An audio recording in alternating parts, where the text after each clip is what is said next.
बड़ी खबर आपको बता दें, बड़ी खबर उत्तर प्रदेश से। बीजेपी के मिशन 2024 से पहले बड़ी तैयारी। पूर्वांचल में बड़ा संदेश देने की तैयारी में बीजेपी दिखाई दे रही है। दारा सिंह चौहान के जरिए बड़ा संदेश देने की तैयारी यहां पर बीजेपी की। घोसी उपचुनाव में दारा सिंह को बीजेपी उतार सकती है, ये अहम जानकारी सामने आ रही है। दारा सिंह ने बीजेपी ज्वाइन करने से पहले इस्तीफा दिया था।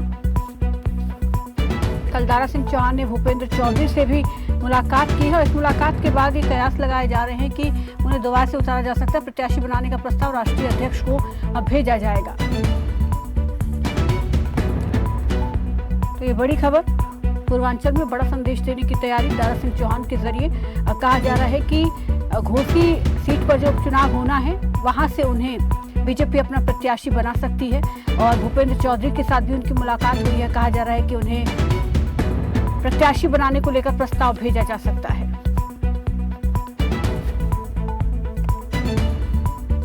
और इस पर ज्यादा जानकारी के साथ संवाददाता प्रणवीर पांडे हमारे साथ जुड़ गए हैं। प्रणवीर, जरा बताएं, यहाँ पर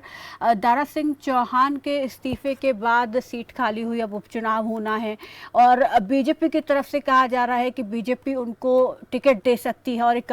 बड़ा संदेश इसके जरिए पूर्वांचल में देने की तैयारी बीजेपी की है। निश्चित तौर पे आपको बता दें कि पहले चुनाव के ठीक पहले जिस तरीके से दारा सिंह चौहान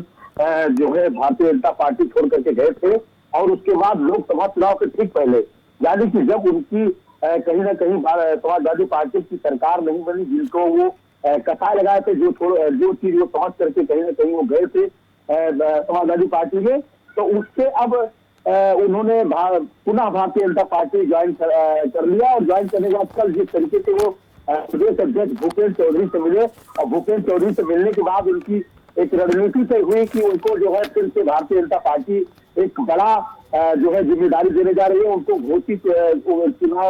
उपचुनाव में उनको कहीं ना कहीं लड़ाने का काम करेंगे। तो ये कहीं ना कहीं भारतीय जनता पार्टी का एक बहुत बड़ा दाव कह सकते हैं, बहुत बड़ी एक रणनीति कह सकते हैं। क्योंकि आपको बता दें कि जिस तरीके से 2022 के चुनाव के ठीक पहले स्वामी प्रसाद मौर्य से लेकर के और दारा सिंह चौहान सहित तमाम नेता भारतीय जनता पार्टी का दामन छोड़ दिए थे, समाजवादी पार्टी ज्वाइन किए थे। लेकिन जब सरकार दोबारा रिपीट की तो कहीं ना कहीं दारा सिंह चौहान कहीं भी फ्रेम में नहीं दिखाई दिए, ना ही उन्होंने उस तरीके से मेहनत किया जिस तरीके से समाजवादी पार्टी में वो गए थे। क्योंकि समाजवादी पार्टी के तमाम नेताओं ने आरोप लगाया कि दारा सिंह चौहान चुनाव तो जीते लेकिन कभी भी उन्होंने समाजवादी पार्टी के लिए काम नहीं किया, समाजवादी पार्टी की बैठकों में नहीं गई, समाजवादी पार्टी का कोई जिम्मेदारी उन्होंने नहीं संभाला। तभी से कथा लगाया जा रहा था कि कहीं ना कहीं एक गलती कर दिया है दारा सिंह चौहान ने और उस गलती को सुधारने के लिए लगातार वो भारतीय जनता पार्टी के जो नेता है, जो शीर्ष नेतृत्व थे, उनसे टकने भी रहे। और दूसरी सबसे बड़ी बात है कि जब एक कार्यक्रम हुआ था दारा सिंह चौहान के घर पर, तो उसमें तमाम भारतीय जनता पार्टी के जो वरिष्ठ नेता है, जो शीर्ष नेतृत्व के लोग हैं, वो वहां पर सम्मिलित हुए थे, वो दिखाई पड़े थे। तो इससे राजनीतिक जो झलक थी वो एक क्लियर हो गई थी कि कहीं ना कहीं दारा सिंह चौहान का जो मन है वो समाजवादी पार्टी में नहीं लग रहा है, वो भारतीय जनता पार्टी आना चाहते हैं। लेकिन 2024 चुनाव के ठीक पहले ये साबित करना चाहते हैं कि हम भारतीय जनता पार्टी के टीम के सदस्य हैं, हम भारतीय जनता पार्टी के कार्यकर्ता है और हमें जो रहना है वो भारतीय जनता पार्टी में ही रहना है। जी, और यहाँ पर एक बड़ी जिम्मेदारी भी, क्योंकि पहले हम देख रहे थे कि राजभर और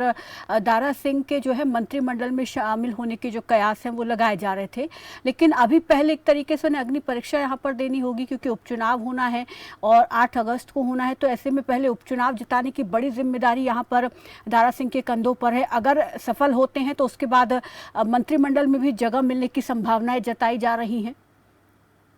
देखिए, सबसे बड़ी बात, दारा चौहान जो है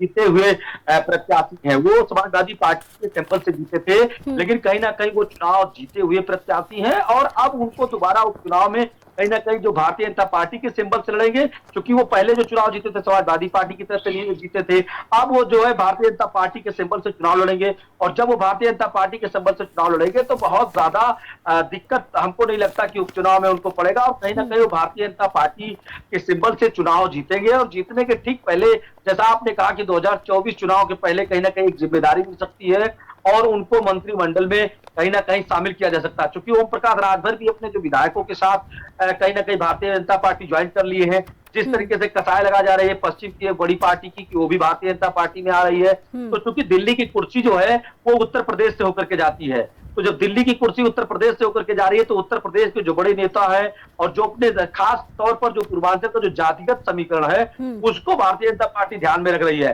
क्योंकि आज भी जो राजभर है, राजभर के नेता भले भारतीय जनता पार्टी ने अनिल राजभर को मंत्री बनाया कि ताकि वो ओम प्रकाश राजभर की जगह की भरपाई कर सके, लेकिन कहीं ना कहीं आपको बता दें कि अनिल राजभर जो है राजभरों समाज के जो नेता है वो अभी भी राजभर समाज उनको उस तरीके से नहीं मानता। अभी भी राजभर समाज के जो नेता है वो ओम प्रकाश राजभर है, क्योंकि ओम प्रकाश राजभर को इसीलिए भारतीय जनता पार्टी को अपने तरफ लाना और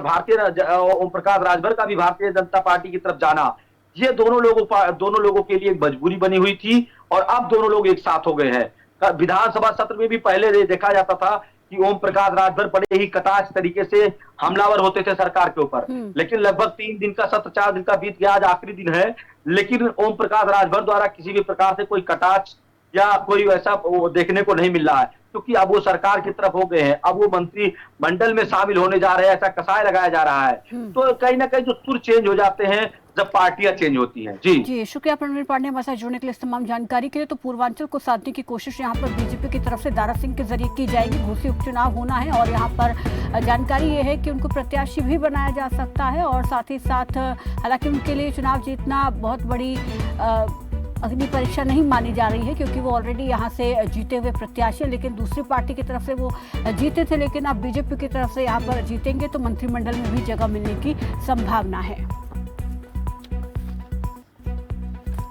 चलिए